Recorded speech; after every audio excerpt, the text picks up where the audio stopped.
Weird World Building is a series of videos wherein I needlessly overanalyze certain aspects of primarily world building in various anime and manga, going into what implications they may hold for that specific setting or story. Today we'll be tackling one of the biggest city blockbusters of the 2024 spring season, Kaiju number 8. Let's get into it. Number 1. Kafka.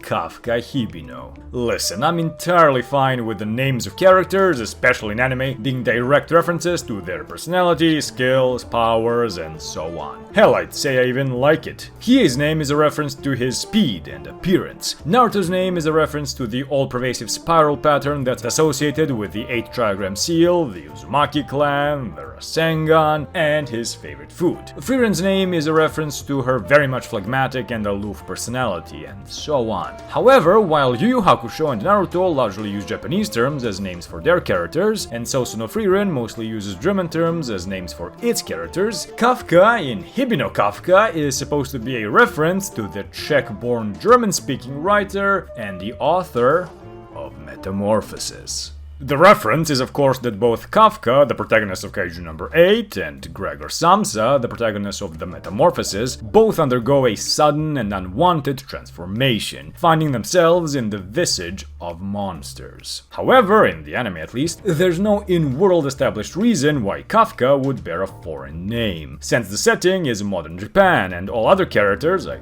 think, are supposed to be Japanese. No one even really points out to his name being foreign or sounding weird, so it looks like it's just an intertextual reference, which is fine. A bit jarring, but it's not a big deal. By the way, if you feel dumb for not having immediately realized the Metamorphosis reference, I am right there with you. I actually pointed out how Kafka's name was weird while watching the first few episodes with a friend of mine who online goes by Squiz, and he had to point it out to me like it was the most obvious thing in the world. Number 2. Why aren't more soldiers trained in using melee weapons? I get that using guns or big fuck-off cannons is more efficient, especially for bigger and slower kaiju, but come now, both Vice Captain Hoshina and Kikuru, whom I'll henceforth refer to as Twin Tails, have showcased just how efficient melee weapons can be in the right hands. I mean, just look at all the damage Hoshina can do with just wakizashi-length blades. I find it a bit difficult to imagine that at his capped out 92% unleashed combat power, he couldn't take out even bigger kaiju if he trained with a weapon the size of Twin Tails' axe. Sure, maybe not the gargantuan ones, but hear me out. Get this man a kaiju tech spear and have him chug it at max power at the core of even this monstrosity, and tell me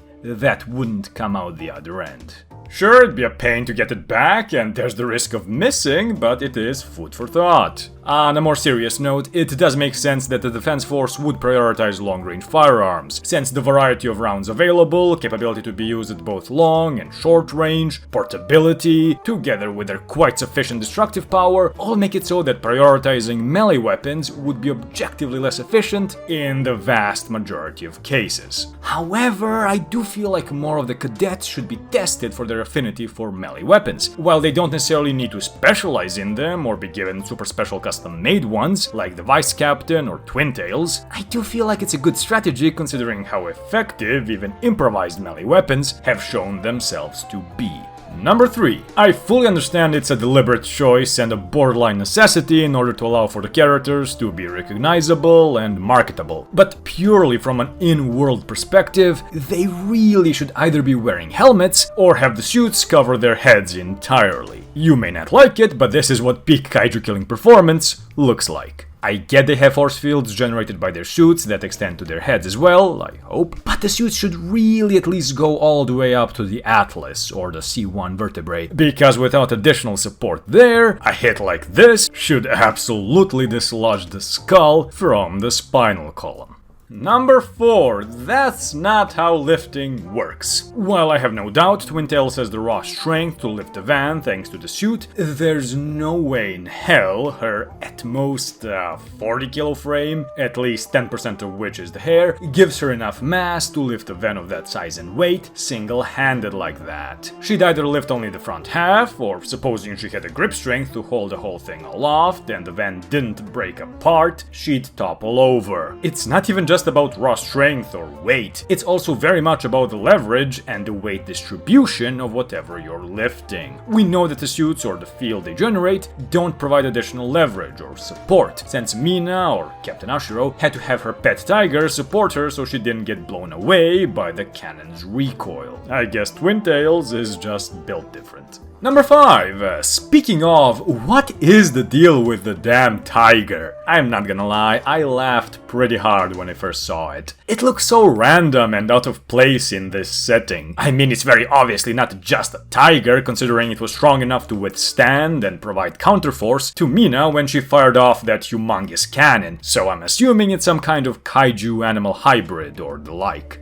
Chief of Staff Nogizaka, the eye patch guy, did vaguely mention that a nondescript country was apparently experimenting with kaiju to human tissue transplants, so it makes sense that Japan would at least have already successfully conducted kaiju to animal ones. Number 6. The butler is called Sebasu. Really? Nah, I don't actually mind. At this point, I genuinely find it weird when a butler isn't called some bastardization of Sebastian. It's essentially become an inside joke in the anime and manga sphere, kind of similar to the way the Wilhelm scream has in movies.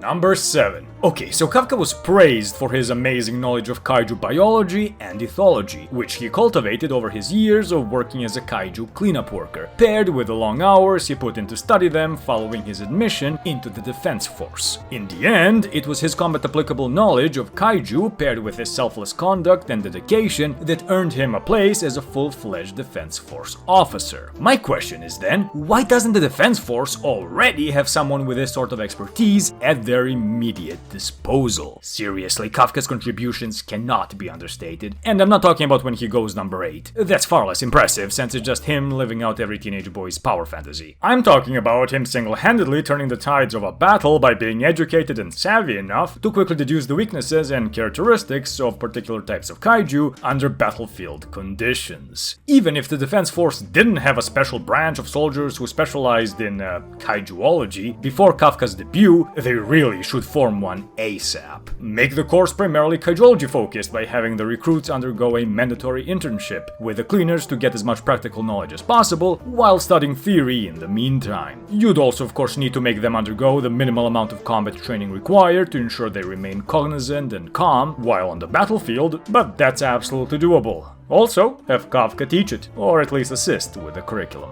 Kaiju number 8. A couple of things regarding best guy Hoshina. A, dude's been rocking the same jagged bowl cut his whole life. B, he really needs to learn how to let go. No, I mean physically. Let go of the damn sword. You're not stuck. The sword is. Just let go. Seriously, imagine this wasn't Kafka and that's how he died. The guy's probably my favorite character from the show, but that's just Darwin Award worthy. My god. And it's unfortunately not the only absolutely braindead thing he does. C. You're going to launch a surprise attack against an overwhelming foe you can barely hope to defeat. Cool.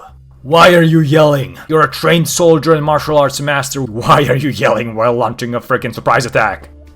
Fuck D. Okay, so in that same fight against Kaiju number 10, when he initially engages it, Hoshina says that even a single direct hit from it could prove fatal, due to the Kaiju's immense destructive capability. But then he gets smacked by a head-on punch from its significantly empowered form, and yet still manages to pull through. Don't get me wrong, I'm glad the guy's alive, but that's a very bad narrative and power-scaling precedent to set. Now the next time a character or the story itself tries to set a similar power-scaling expectation, I won't take it seriously and will most likely feel unsatisfied no matter the outcome. Number 9. Kaiju Fortitudes. I'm a huge fan of how the series handled quantifying kaiju power levels. Using an apparent analog to seismic magnitude scales is a very elegant and clear way of communicating danger and power levels. It not only equates kaiju to natural disasters, namely earthquakes, which I think is quite apt, but also provides an upper cap to a kaiju's potential estimated power. This because seismic scales, for practical reasons, cap out at 9.9 or so, since a theoretical magnitude 10 would entail an earth-shattering megaquake. That's Earth with a capital E, by the way. For example, the largest earthquake ever recorded was a magnitude 9.5, which hit Chile in 1960. Considering the highest recorded kaiju fortitude, in the anime at least, has been Kafka at 9.8, and the fact that one of the scientists said that the bunker they were in was built to, in theory, contain a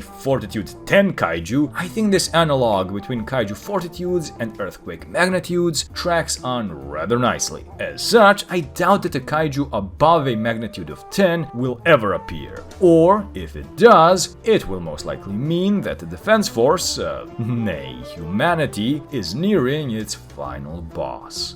And finally, number 10. No one of note ever dies. I'm personally not too sure how to feel about this. On the one hand, while, for example, the similarities between Kaiju number 8 and Attack on Titan are unmissable, though then again so should have been the Franz Kafka reference, yet here we are, I vehemently don't think every series reminiscent of it should necessarily aim to copy its level of violence or grittiness. On the other hand, though, the setting of the series is that of super soldiers battling giant monsters so dangerous and destructive, they're analogous to natural disasters. The setting almost necessitates a certain level of violence and grittiness. While it doesn't have to be all pervasive, such as in AOT, where characters can drop like flies at a moment's notice, you also don't want to feel like every named character has plot armor, since then there's no tension. I think there's a concrete narrative reason though why no one of note has been offed as of yet. Unlike AOT, the tone of Kaiju number 8 is far more hopeful and really embraces a ton of shonen tropes of wholesome rivalries, heroic sacrifices, heroic rescues, willpower, and power fantasies. To go with this, a lot of the series' tension comes from Kafka keeping his kaiju powers a secret, and doing a balancing act between being as useful as he can be in his thoroughly unimpressive humanoid form, or going all out and just punching the problem to oblivion in his kaiju form. As such, having someone die while he was on the field of battle, knowing he could have easily prevented their death by one-punch manning the kaiju in question, would see Kafka fraught with guilt and despair. While it would absolutely make for a captivating character arc in a grittier setting, it wouldn't really fit the comparatively more lighthearted and hopeful setting that is Kaiju number 8. However, now that Kafka has been brought into the defense force as a living kaiju weapon, any deaths that may occur from here on out can no longer be blamed on his indecisiveness about, or fear of, revealing himself as a kaiju, but would fall equally on the heads of anyone involved who was not strong enough to prevent it. Which, as a much more shonen-esque narrative, would be right at home in Kaiju number 8.